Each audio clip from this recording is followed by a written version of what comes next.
শান্তি কারণেই বিবাহিতরা ডিভোর্সের চিন্তায় ব্যস্ত, আর অবিবাহিতরা বিয়ের চিন্তায়। বাচ্চাদের তাড়াতাড়ি বড় হওয়ার চিন্তা, আর বড়দের শৈশবে ফিরে যাওয়ার আকুতি। চাকরিজীবীদের কাজের চাপের চিন্তা, আর বেকারদের চাকরি পাবার চিন্তা। গরিবরা বড়লোক হওয়ার চিন্তা, আর বড়লোকরা শান্তি খোঁজার ক্লান্ত।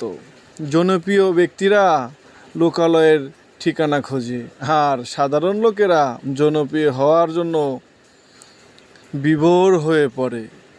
এই হচ্ছে আমাদের জীবনযাত্রা। তাই ভাই কেন এত চিন্তা, কেন এত দুশ্চিন্তা, কেন এত আমাদের ক্লান্ত? সব কিছু ছেড়ে দেন, নিজের মতো নিজে চলুন। আল্লাহ যা দিয়েছে তাই দিয়ে জীবন গড়ুন। আল্লাহ হাফেজ।